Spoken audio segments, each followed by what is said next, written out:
마태복음 6장 1절로 8절 말씀, 외식하는 자와 같이 말자라는 제목으로 말씀 나누겠습니다. 마태복음 6장 1절로 8절까지 말씀입니다.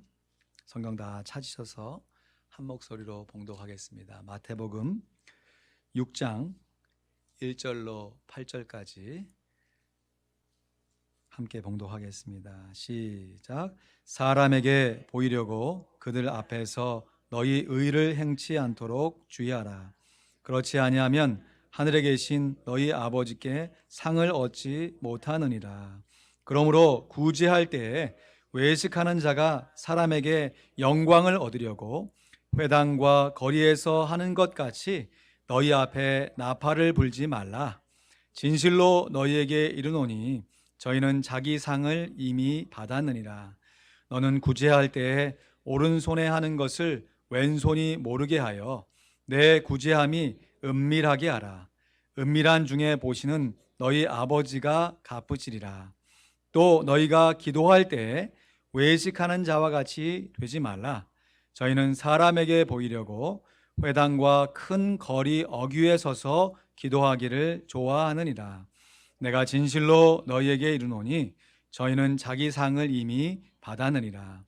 너는 기도할 때에 내 골방에 들어가 문을 닫고 은밀한 중에 계신 내 아버지께 기도하라. 은밀한 중에 보시는 내 아버지께서 갚으시리라. 또 기도할 때 이방인과 같이 중언부언하지 말라. 저희는 말을 많이 하여야 들으실 줄 생각하느니라. 그러므로 저희를 본받지 말라. 구하기 전에 너희에게 있어야 할 것을 하나님 너희 아버지께서 아시느니라. 아멘. 이렇게 봄이 오는가 봅니다. 겨울이 지나면 봄이 온다고 하는 만고불변의 진리가 올해에도 어김없이 적용되고 있습니다. 봄에 새싹을 틔워야 가을에 열매를 맺을 수 있습니다. 그런데 우리가 잊지 말아야 할 것은요, 이 새싹에 튀어나는 새봄에 새싹을 틔우는 이 씨앗이 그 겨울에 긴긴 추위를 이겨낸 새싹이라는 것입니다. 오직 겨울을 견뎌낸 씨앗들만이 새봄에 새싹을 틔울 수가 있습니다. 영성훈련가로 널리 알려진 리차드 포스터라고 하는 분이 Celebration of Discipline, 한국말로는 영적 훈련과 성장이라고 하는 참 좋은 책을 썼습니다. 영적 훈련을 견뎌낸 그리스도인들만이 영적 성장의 기쁨을 맛볼 수가 있는 것입니다. 이 책에서 여러 좋은 영적인 훈련을 제시하는데요, 제 책 읽으면서 이분은 어떻게 이렇게 멋있는 영적인 훈련을 알 수가 있었을까 생각이 되었는데, 마태복음 5장부터 7장에 기록된 예수님의 산상수훈을 쭉 읽어보니까요, 이미 예수님께서 말씀하시는 영적인 훈련을 이분이 참 잘 정리해 놓은 곳이구나 라는 것을 확인할 수 있었습니다. 예수님께서 산상수훈을 통해서 우리에게 영적인 훈련을 요구하시는 것은 우리가 다 천국의 백성이기 때문인 줄로 믿습니다. 마태복음 5장 처음 시작에 심령이 가난한 자는 복이 있나니 천국이 저희 것이며, 천국의 생활들과 천국의 훈련을 위해서 예수님께서 산상수훈을 말씀하셨다고 해도 과언이 아닙니다. 우리가 훈련하면 어쩔 수 없어서 마지 못해서 해야 할 것으로 생각하는데 천만에요.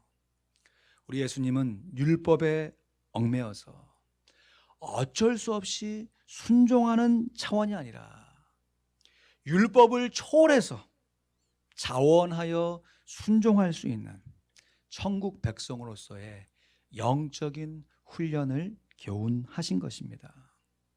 오늘은 특별히 마태복음 5장, 6장, 7장에 기록되어 있는 산상수훈의 말씀 중에서 그 정중앙에 위치하고 있는 산상수훈 6장 초반의 말씀을 통하여서 외식하는 자와 같이 말자라고 말씀하시는 예수님의 교훈을 생각해 보면서 우리가 왜 외식하지 말아야 하는가, 외식하지 말아야 할 이유와 그러면 외식을 안 하면 무엇이 좋은가, 외식하지 않는 유익에 대해서 말씀을 나누고자 합니다.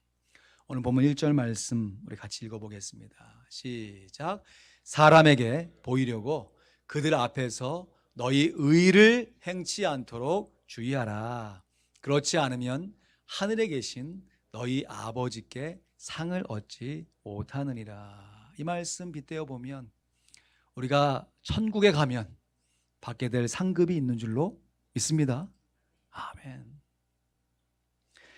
이러한 상급을 이 땅 가운데 쌓을 수 있는 구체적인 방법이 무엇인가?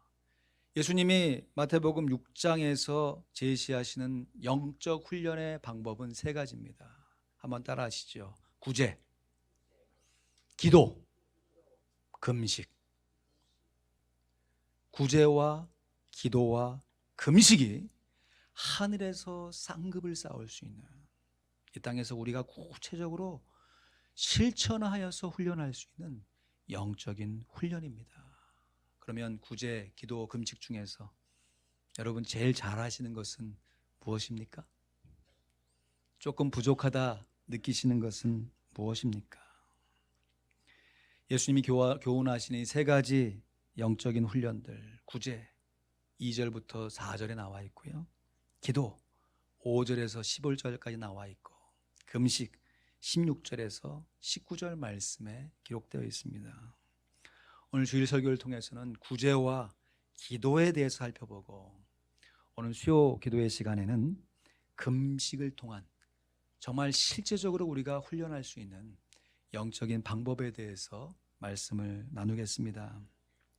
구제, 기도, 금식, 이 세 가지는 예수님께서 말씀하시는 영적인 훈련일 뿐만 아니라 이 당시 유대인들이라면 누구나 실천해야 할 종교적인 의무이기도 했습니다.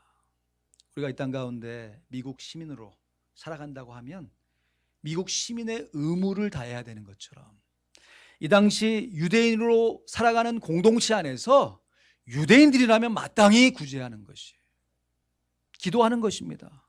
그리고 시간을 정해서 금식을 했습니다.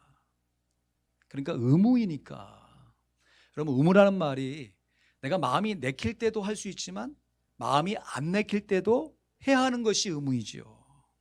그러니까 이것이 반복적인 그들의 삶 속에서 의무로 지어지니까 어쩔 때는 자원하는 마음으로 하다가도 종교적인 의무니까 억지로 마지못해 종교적인 행함으로 굳어졌던 것이 이 세 가지의 모습이기도 했습니다. 우리 예수님께서는 너희가 종교적인 의무로서 이 세 가지를 행하면 너희에게 기다리고 있는 상급이 하나도 없다. 그러면서 사람에게 보이려고 행하는 너희들의 의무가 얼마나 무익한지, 그 무익함에 대해서 말씀하시고, 그러면 어떻게 우리가 이 종교적인 의무에서 벗어나 정말 자원하여 순종할 수 있는지, 그 참 영적인 훈련의 방법을 제시하고 계십니다. 구제와 금식의 기본 자세는요, 한번 따라 하시죠. 사람에게 보이지 맙시다. 사람에게 보이는 구제와 기도는 단기간에 효과를 볼 수 있습니다. 사람이 보니까 어쩔 수 없어 지갑을 열고, 어쩔 수 없어 무릎을 꿇을 수 있어요. 그러나 반복되는 훈련 안에서 사람에게 보이려고 하는 구제와 기도는 오히려 자기 자신을 외식하는 자로 만들어버리게 하는 것이에요. 어쩌다가 한두 번 실수해서 외식해서 구제할 수 있고 외식해서 기도할 수가 있어요. 우리도 연약한 사람이니까. 그런데 문제는 이것이 훈련이기 때문에 반복과 연습을 통해서 계속 지속되면서 사람이 보일 때만 구제하고 사람이 알아줄 때만 기도를 하게 되면 나중에는 사람이 안 알아주면 의도적으로 구제하지 않고 의도적으로 기도하지 않는 참으로 이상한 영적인 삶을 살아갈 수밖에 없어요. 여러분, 구제와 기도가 얼마나 귀한 것입니까? 우리가 실컷 내 먹을 것 절제해서 다른 사람을 도와놓고 우리가 실컷 4시간 절제해서 다른 사람을 위해 기도해놓고 하나님께 상급을 받는 것이 아니라 도리어 책망을 받는다고 하면 이 얼마나 억울한 일이 되겠냐 하는 것이에요. 먼저 우리들이 외식하는 자와 같이 하지 말아야 하는 근본적인 이유가 이렇습니다. 우리들이 먹든지 마시든지 무엇을 하든지 다 하나님의 영광을 위해서 해야 하는 줄로 믿습니다. 아멘. 그런데 우리들이 외식함으로 의무감으로 구제와 기도를 반복하게 되면요, 내가 하나님께 영광을 돌리는 것이 아니라 그 영광을 중간에서 내가 가로채는 셈이 됩니다. 성경은 이러한 중간 가로채기를 무시무시한 단어로 정의합니다. 하나님께 드려야 할 영광을 중간에서 내가 가로채서 내가 취하는 것을 성경은 교만으로 정의합니다. 한번 따라 하시죠. 가로채기는, 새치기는 교만이다. 이사야 14장 13절 15절 말씀에 보니까 교만해져 가지고 사단으로 타락한 천사장에 대해서 이렇게 비유해서 설명합니다. 같이 읽어볼까요? 시작. 내가 내 마음에 이르기를 내가 하늘에 올라 하나님의 무별 위에 나의 보좌를 높이리라. 내가 북극 지폐 위에 산 위에 좌정하리라. 가장 높은 구름에 올라 지극히 높은 자와 비기리라 하도다. 그러나 이제 내가 음부 곧 구덩이의 맨 밑에 빠치우리로다. 사단이 그 중심 가운데 하나님께 마땅히 드려야 할 영광을 가로챈 거예요. 그러면서 이제 내가 하나님의 영광과 비겨보리라. 그런데 하나님의 심판은 무시무시합니다. 이제 내가 음부, 지옥이죠. 그 지옥 구덩이의 맨 밑에 빠지게 될 것이다 말씀하세요. 사랑하는 성도 여러분, 이 세상에 전지전능하신 우리 하나님과 비교할 만한, 대적할 만한 존재가 하나도 없는 줄로 믿습니다. 심지어 사탄이라 할지라도 하나님과 대적할 수 있는 존재가 아니에요.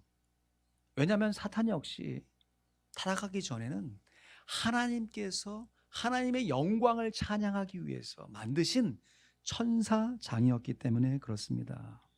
천사장 루시엘이 내가 지극히 높은 자와 비기리라, 자기 스스로 하나님의 영광을 가로채려 했기 때문에 사탄마귀 루시퍼가 된 것입니다. 여러분, 하나님의 영광을 중간에 가로채는 것이 얼마나 무서운지 하나님께서 일찍이 사무엘에게 이렇게 말씀하셨어요. 이 말씀도 같이 읽어볼까요? 시작. 여호와께서 사무엘에게 이르시되 그 용모와 신장을 보지 말라. 내가 이미 그를 버렸노라. 나의 보는 것은 사람과 같지 아니하니 사람은 외모를 보거니와 나 여호와는 중심을 보느니라. 사무엘상 16장 7절 말씀인데, 선지자 사무엘이 이새의 아들들 면접하면서 장차 기름 부음을 받을 이스라엘의 2대 왕이 누굴까 하면서 그 대상자를 찾는데 한 사람 한 사람 지나가면서 하나님께서 아니다. 너는 사람의 외모를 보고 흥분한지 모르지만 난 사람의 중심을 본다 말씀하세요. 사람은 외모를 봅니다. 그래서 이왕이면 용모를 다 한정히 하고 우리의 인간관계 가운데 살아가는 것은 참 지혜로운 일이에요. 그런데 우리 하나님은 중심을 보십니다. 그러기에 하나님과의 관계 안에서는 우리의 외모를 꾸미는 게 중요한 것이 아니라 우리의 중심을, 우리의 내면을 잘 가꾸는 것이 너무너무 중요합니다. 왜냐하면 우리 하나님은 늘 은밀히 보시는 하나님이시기 때문에 그렇습니다. 늘 은밀히 보시는 주님, 그 주님이 큰 형벌을 베푸십니까? 큰 은혜를 베푸시리. 하나님이 우리를 은밀히 보시는 하나님이신데 우리가 하나님을 오해하면요, 하나님이 은밀하게 우리를 살펴보다가 뭐 잘못하는 거 없어? 형벌을 주시기 위해서 은밀히 보신다고 착각할 수가 있어요. 그러나 우리 하나님은 좋으신 하나님이시기에 우리를 은밀하게 살펴보시면서요, 우리에게 큰 은혜를 베푸시는 줄로 믿습니다. 하나님께서 은밀하게 보신다고 하니까 그냥 우리 삶 주변 곳곳에 막 몰래카메라 다 설치해 놓으시고 잘하나 못하나 보나 그런 하나님이 아니시고요, 은밀하게 보신다라고 하는 뜻은요, 문자적으로 은밀하게 진짜 보시는 거예요. 남 모르게 숨어서 관찰하시는 하나님이란 뜻이에요. 근데 이 말씀의 진짜 의미는 하나님이 막 숨어가지고 우리를 감시하신다는 것이 아니고요, 우리가 은밀하게 행한 일들도 하나님께서 온전하게 보신다는 의미입니다. 사람은 외모를 보기 때문에 그 마음에 품은 동기, 숨은 뜻까지는 잘 못 보세요. 그러나 우리 하나님은 전지전능하신 하나님이기 때문에 우리가 은밀하게 남모르게 행했던 구제를 보시는 분이에요. 남이 알아주지 않고 시간을 정했고 새벽마다 기도하는 그 기도의 순간을 우리 하나님은 기억하시는 하나님이십니다. 그래서요, 예수님이 너희들이 외식하는 자와 같이 하지 말고, 그렇다고 해서 구제하지 말아라, 기도하지 말아라 라고 말씀하신 것이 아니라 구제할 때 은밀하게 구제해라, 기도할 때 은밀하게 기도하라 라고 거듭 반복해서 교훈하시는 것입니다. 오늘 본문 3절 4절 말씀해 보니까 구제할 때 이렇게 하랍니다. 같이 읽습니다. 시작. 너는 구제할 때 오른손에 하는 것을 왼손이 모르게 하여 내 구제함이 은밀하게 하라. 은밀한 중에 보시는 너희 아버지가 갚으시리라. 기도할 때도 마찬가지입니다. 6절 말씀 같이 읽지요. 시작. 너는 기도할 때 골방에 들어가 문을 닫고 은밀한 중에 계신 내 아버지께 기도하라. 은밀한 중에 보시는 내 아버지께서 갚으시리라. 아멘. 하나님이 남모르게 은밀하게 우리를 살펴보신다는 의미는 우리가 남모르게 은밀하게 행한 구제와 기도를 다 보고 계신다는 뜻이 됩니다. 이러한 하나님의 전지전능한 모습을요, 어떤 목사님은 참 위트 있고 유머 있게 이렇게 설명하시더라고요. 한번 따라 하시죠. 우리 하나님은 눈이 밝으신 하나님입니다. 거기다가 참자 붙여도 괜찮아요. 우리 하나님은 눈이 참 밝으신 하나님이세요. 사람들은 그냥 스쳐 지나갈 줄 모릅니다. 다른 사람을 위해 기도하고 다른 사람을 위해 자원해서 섬겼던 그 수고를 사람들은 잊고 지나갈 수 있어요. 그러나 우리 하나님은 남모르게 구제하고 남모르게 기도했던 그 아름다운 영적인 모습을 온전히 다 기억하시며 그 영적인 훈련이 복이 될 뿐만 아니라 장차 천국에서 하나님께서 우리에게 주실 상급을 예비하고 계신 줄로 믿습니다. 우리 하나님은 우리의 머리털까지 다 세시는 분이에요. 믿으십니까? 그 하나님 앞에 우리가 외식함으로 나가지 말아야 하는 근본적인 이유는 우리 하나님은 눈이 참 밝으신 하나님이기 때문에 그렇습니다. 그 하나님 앞에 숨길 것이 없지요. 사람에게는 우리가 안 그런 척 할 수 있습니다. 그러나 하나님 앞에는 안 그런 척 할 수가 없지요. 그러니까 이미 하나님께서 내 모든 것을 다 알고 계신다, 보고 계신다 라고 하는 것을 인정하고 하나님 앞에 나아갈 땐 절대로 외식함으로 나아가지 않고 진실함으로 나아가 하나님의 상급을 쌓는 하나님의 귀한 자녀들 되시기를 주님의 이름으로 간절히 축원드립니다. 두 번째, 우리들이 외식하지 하는 자가 되지 말아야 되는 두 번째 근본적인 유익이 이렇습니다. 외식하는 자다라고 하는 이 헬라어의 뜻은 가면을 쓰고 사는 사람이다라고 하는 뜻이래요. 오늘날에는 연기를 하는 사람들이 오히려 스타, 인기를 얻는 세상이 되었죠. 특별히 영화 산업이 얼마나 발달되어 있는지.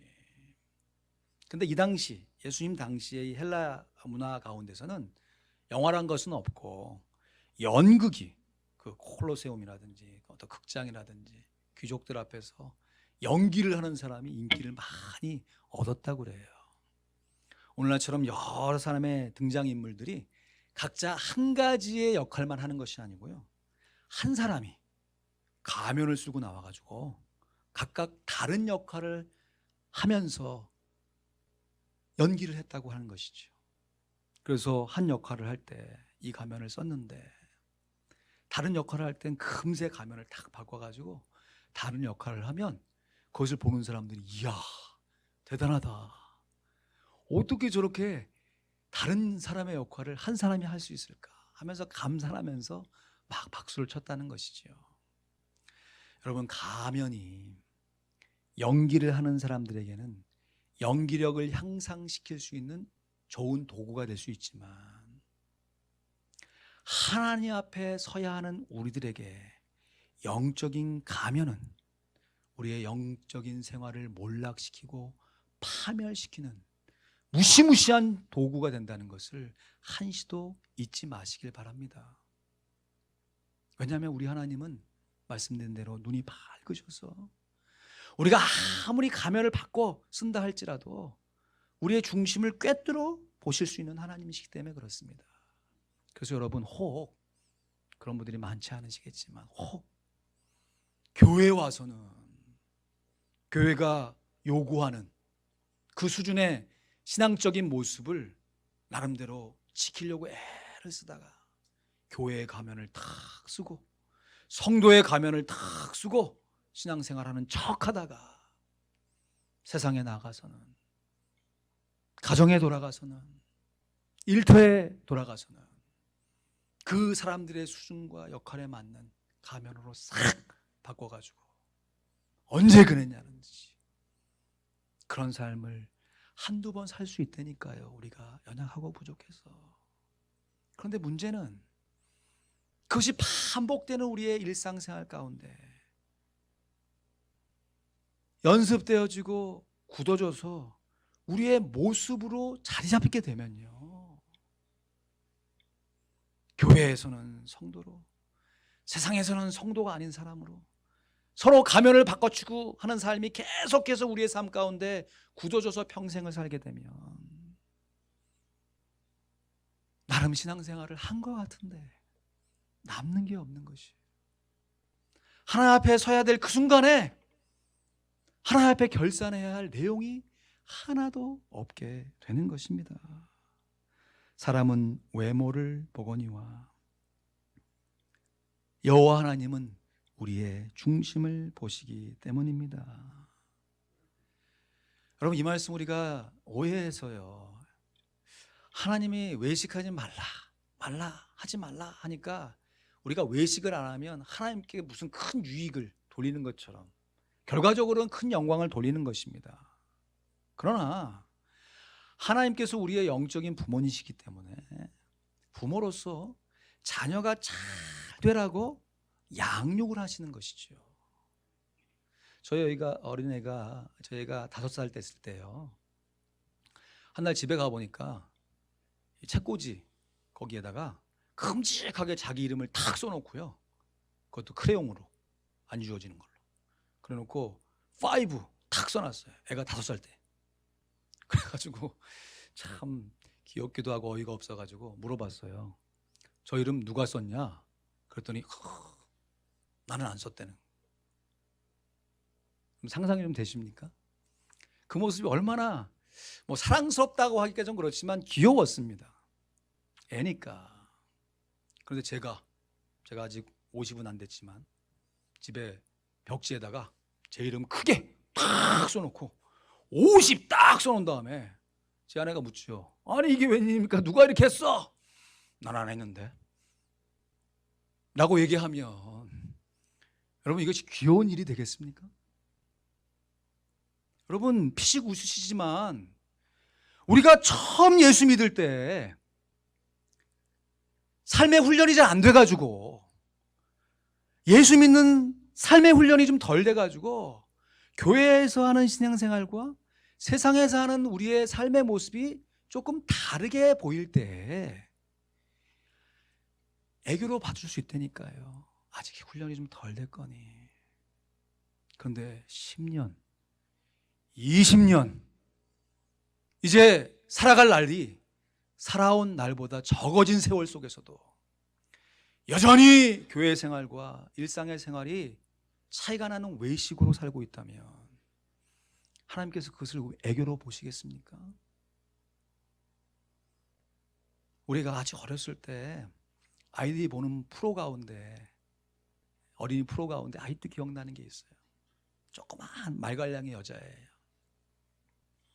엄마가 아이를 위해서 막 여러 가지 걸 막 해주다가 애가 엄마가 듣는 그 양육이 잔소리를 들리는 거예요. 그러니까 어떻게 반영하냐면, 엄마가 계속 그러면 나 공부 안 할 거야 하면서 막 이렇게 탁 토라지는 거예요. 근데 그 모습이 귀여워. 어린애니까.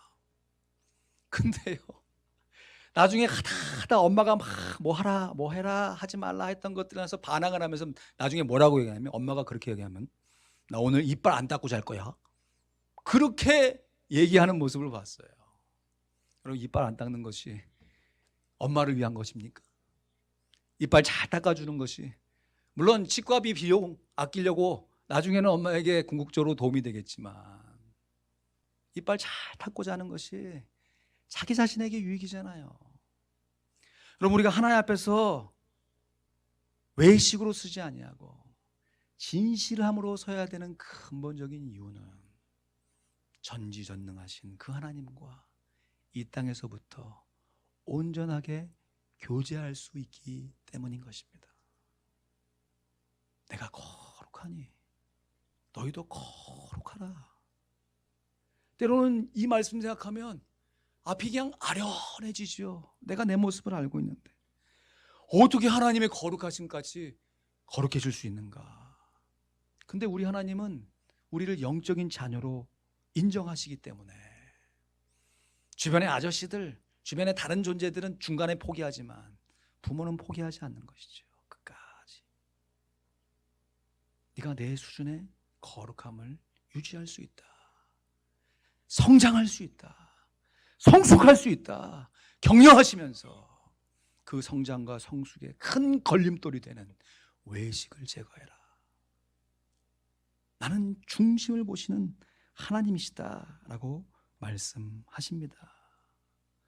똑같이 집에 세워진 CCTV가 집 주인에게는 안심을 주는 도구가 되지만 호시탐탐 저 집 한번 털어봐야겠다 하는 도둑에게는 큰 걸림이 되는 것처럼요, 하나님께서 우리에게 외식하지 말고 거룩함으로 살아가라 라고 하는 이 귀한 훈련의 명령이 외식으로 그런 척 하는 사람들에게는 마음 가운데 큰 부담이 될지 모르지만 진실함으로 하나님께 나아가는 사람에게는 하나님이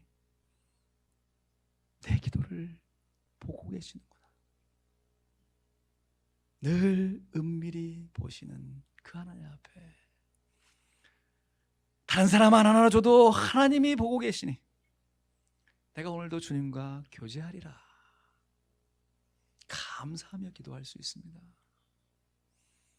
세상 사람들 나팔을 불고 선전하고 조금 다른 사람 도운 거 가지고 광고하는 이 시대 속에서 내가 남모르게 정말 막 졸이며 상대방이 어떻게 반응할까 싶은 그 귀한 마음을 가지고 은근슬쩍 도와줬던 나의 구제의 섬김을 우리 하나님이 다 보고 계신다. 기쁨과 감사함으로 다른 사람 안 하나 줘도 즐겨하는 마음으로 끝까지 자원해서 구제할 수 있는 줄로 믿습니다. 이러한 귀한 영적인 훈련의 모습을 사도 바울은 에베소서 4장 21절로 24절에 이렇게 비유하여 설명합니다. 우리 같이 읽습니다. 시작.